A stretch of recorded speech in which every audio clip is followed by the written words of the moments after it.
नमस्ते। बहुत जल्दी गणेश चतुर्थी आने वाली है। तो गणेश जी की क्या विशेषता है और हमें गणेश जी से क्या सीखना चाहिए, ये इस वीडियो में हम जानेंगे। तो मेरा नाम है शिल्पा भारपटे और आइए हम आज का वीडियो शुरू करते हैं। हमारे भारतीय संस्कृति में ये परंपरा चली आ रही है, जब कोई भी अच्छा काम करते हैं तो पहले श्री गणेश को याद किया जाता है, उनकी पूजा की जाती है, उनकी आरती की जाती है और उनको नमन करके ही हम अपना कार्य शुरू करते हैं।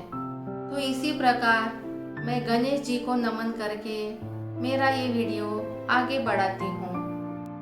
श्री गणेश जी की महिमा और पूजन करके ही हमें रुकना नहीं है, बल्कि श्री गणेश जी की जो शक्तियाँ, जो विचार है, उन्हें भी हमें अपने जीवन में उतारना है और हमें श्री गणेश जैसा बनना है। श्री गणेश जी के बारे में ये कथा बताई जाती है कि माता पार्वती एक दिन नहाने चली जाती है और अपने तन के मिट्टी से वो एक मूर्ति बनाती है और उस मूर्ति में प्राण डाल देती है। उसे ही हम गणेश जी के नाम से जानती है और अपने उस मानस पुत्र को वो कहती है कि मैं नहाने जा रही हूँ, तुम किसी को भी अंदर मत आने देना। और उसी वक्त 10 वर्ष की तपस्या पूर्ण करके शंकर भगवान वापस आते हैं और जैसे ही वो अंदर जाने लगते हैं तो वो गणेश जी उनको रोकने लगते हैं और शंकर जी को गुस्सा आता है और वो गणेश जी का सर काट देते हैं। ऐसी कथा हमने सुनी है। इसके बाद माता पार्वती जब बाहर आती है तो गणेश जी का कटा हुआ सर देखकर उन्हें बहुत दुख होता है। इसलिए शंकर भगवान कहते हैं कि मैं इसके बाद जो यहाँ से जो कोई भी गुजरेगा उसका सर इसे लगा दूंगा। तो ये कथा हमने बहुत बार सुनी हुई है, लेकिन इस कथा से हमें क्या सीख मिलती है? जिन्हें कहा जाता है, मतलब देवी देवताओं को कहा जाता है कंचन काया, तो क्या उन देवी देवताओं पे इतना मैल था कि उससे वो कोई मूर्ति बनाए और फिर उसमें जान डाल के उसे अपना मानस पुत्र बनाए? नहीं, इसका मतितार्थ ये है कि मनुष्य में अहंकार की मट्टी होती है। अहंकार की मट्टी से उस पुत्र का निर्माण किया था पार्वती ने और फिर जब वो अपने ही पिता को नहीं पहचान पाता है, क्योंकि वो पुत्र तो अहंकार के मट्टी से बना था ना, तो अहंकारवश वो अपने ही पिता को, मतलब परमात्मा को नहीं पहचान पाता है। तो परमात्मा मतलब शंकर जी जब इतनी तपस्या करके आए थे तो क्या उनमें इतनी भी शांति नहीं थी कि वो एक बच्चे को समझ पाते? लेकिन उन्होंने सर कैसे काटा? हालांकि ये देखा जाता है कि अगर कोई थोड़ी देर भी, आधा घंटा भी योग साधना करता है तो उसका मन शांत रहता है। लेकिन शंकर भगवान को इतनी जल्दी क्रोध कैसे आ गया? शंकर भगवान ने अहंकार का सिर काटा था। उस बच्चे में जो अहंकार था, उस अहंकार का सिर काटा था और बाद में शंकर भगवान ने, मतलब परमात्मा ने, अहंकार का सिर काटा और बाद में फिर उस बच्चे को ज्ञान का सर लगा दिया। तो ये इस कथा का मतितार्थ है। मनुष्य का मन अहंकार के मिट्टी से बना हुआ होता है, इसीलिए जब परमात्मा इस धरती पर आते हैं तो हम उन्हें पहचान नहीं पाते हैं। इसीलिए जब हम परमात्मा के सामने जाते हैं तो परमात्मा सबसे पहले हमारा अहंकार का सिर काट देता है और उस पे विजडम का, मतलब ज्ञान का सिर लगा देते हैं। तो मतलब पार्वती के बच्चे को शंकर जी ने जो सर लगाया था वो ज्ञान का सर था। इसका और हम विश्लेषण आगे देखेंगे। और उसी बच्चे को फिर शंकर जी ने गणेश जी यह नाम रखा। गणेश जी की मूर्ति का अगर निरीक्षण किया जाए तो उनके एक एक अवयव से हमें क्या सीख मिलती है और वो हमारे जीवन में हमें लेनी है, ये भी समझना चाहिए। तो गणेश जी का सर बड़ा दिखाया जाता है। बड़ा सर मतलब विजडम का प्रतीक होता है। और उनके आंखें बारीक दिखाई जाती है। बारीक आंखें मतलब दूरांदेशी, दूर तक देखने वाली। गणेश जी जैसी ज्ञानवान आत्मा कोई भी कर्म करने से पहले ये सोचेगी कि इस कर्म का दूर तक क्या परिणाम होने वाला है और इसका क्या फल मिलेगा। तो गणेश जी जैसी बारीक आंखें मतलब दूरांदेशी आंखें, दूर तक देखने वाली और समझने वाली।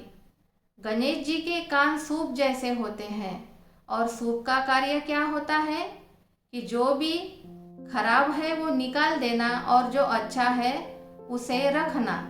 तो ज्ञानवान आत्मा भी जो सुनने लायक अच्छी बातें होती है वही अंदर लेती है, ग्रहण करती है, और जो सुनने लायक नहीं है उसे वो सुनते भी नहीं है, क्योंकि जो हम सुनते हैं वो यहाँ पे छप जाता है। इसीलिए जो बात अच्छी हो, ज़रूरी हो, वही हमें सुनना चाहिए। तो गणेश जी से हमें ये सीख मिलती है। और गणेश जी की लंबी सूंड दिखाई देती है। तो गणेश जी की सूंड भी बहुत ताकतवर होती है। उससे पेड़ भी उखाड़ा जा सकता है और छोटे बच्चे को भी उठाया जा सकता है। लेकिन जो ज्ञानवान आत्मा होती है वो अपने पावर का अच्छे कामों के लिए उपयोग करती है। और वो सूंड नरम होती है, मतलब ज्ञानवान आत्मा नरम स्वभाव की होती है और अपने पावर का उपयोग वो अच्छे काम के लिए करती है। वैसे ही गणेश जी के दो दांत दिखाए जाते हैं। एक दांत पूरा होता है और एक दांत टूटा हुआ होता है। इसका मतलब ये है कि गणेश जी एक दंत है। एक दंत मतलब एक विचार, एक मत पर चलने वाले। गणेश जी का पेट भी बड़ा दिखाया जाता है। बाकी सभी देवी देवताओं का जो हम निरीक्षण करते हैं तो उन्हें बड़ा ही सुडौल और सारे अवयव अंग ठीक से दिखाए जाते हैं। लेकिन गणेश जी का ही पेट क्यों बड़ा दिखाया जाता है? बड़ा पेट मतलब वो जो ज्ञानवान आत्मा है वो सभी बातों को समा लेती है। किसी ने कुछ कहा उसे अपने अंदर समा लिया, किसी ने अच्छा भी कहा, बुरा भी कहा, वो भी समा लिया। और ऐसी आत्मा इधर की बात उधर किसी को सुनाती नहीं है। तो बड़ा पेट मतलब सभी बातों को समा लेना, सभी के संस्कारों को समा लेना और सभी के साथ मिलजुल कर रहना। गणेश जी को 4 भुजाएं दिखाई जाती है।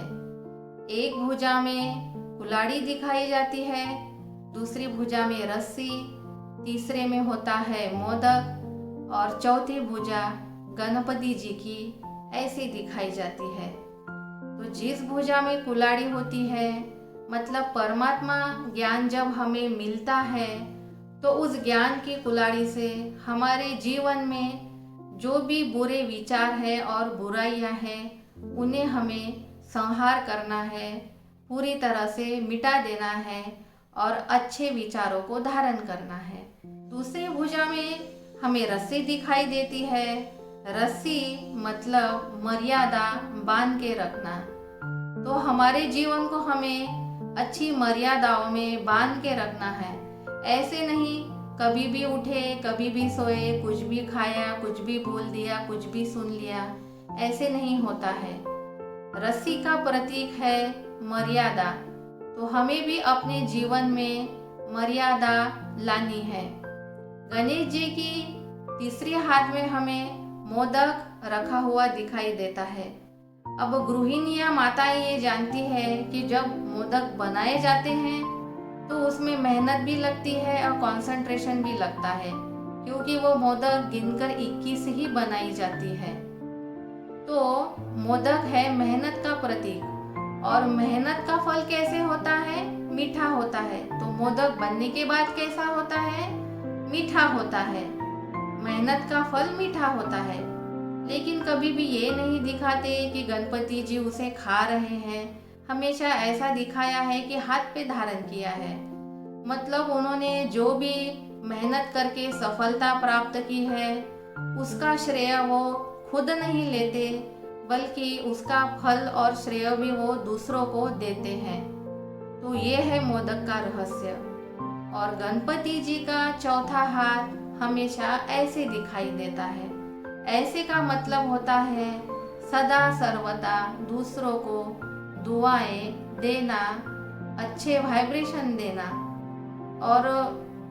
और हमारे हाथ कैसे होते हैं? मतलब मनुष्य के ऐसे, मुझे ये चाहिए, पैसा चाहिए, संपत्ति चाहिए, गाड़ी चाहिए, नहीं कुछ तो प्यार चाहिए, मान चाहिए, सम्मान चाहिए। तो हमारा हाथ होता है चाहिए वाला। लेकिन गणपति जी का हाथ है सदा दूसरों को सब कुछ देने वाला। तो ये था गणपति जी के 4 भुजाओं का रहस्य। गणेश जी के पाँव जब हम देखते हैं तो गणेश जी के पाँव का जो टो होता है वो जमीन से लगा हुआ होता है, और दूसरा पाँव थोड़ा सा ऊपर होता है। तो इसका मतलब क्या है? मतलब हमें इस संसार में, इस घर में, इस कारोबार में रहना है। इसीलिए एक पाँव का एक टो वो नीचे रखा हुआ है। लेकिन यहाँ पे रहने के बाद भी यहाँ के जो बुरे विचार और बुरे संगत है, या जो अहंकार व जो कोई बुरे कर्म होते हैं, उससे हमें दूर रहना है। मतलब सभी के संस्कारों के साथ रहना है, सभी से रिश्ते नाते भी निभाने हैं, कारोबार भी संभलना है। इसीलिए एक टो नीचे है, लेकिन दूसरा पाँव ऊपर दिखाया गया है। तो ये सब करते हुए भी इस संसार से हमें परे रहना है। इसमें जो बुराइयां हैं इससे परे रहना है, बुरी बातों से दूर रहना है। इसलिए एक पाँव ऊपर दिखाया जाता है। मतलब सब में रहकर भी सबसे न्यारे और प्यारे बनना है। और गणपति के साथ हमेशा रिद्धि और सिद्धि दिखाई जाती है। गणेश जी का वाहन दिखाया जाता है चूहा।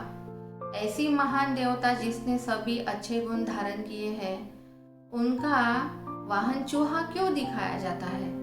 तो चूहा ये हमारे कर्मेंद्रियों का प्रतीक है। हमारी कर्मेंद्रियां जब हमारे वश में नहीं रहती है तो दिन भर कुछ खाती रहती है। जैसे चूहा रहता है वो दिन भर इधर उधर घूमता रहता है, और नहीं तो कुछ वायर कुछ होगा प्लास्टिक तो वो खाता रहता है, वो तोड़ते रहता है। तो हमारी कर्मेंद्रियां भी ऐसी ही चंचल हो गई है।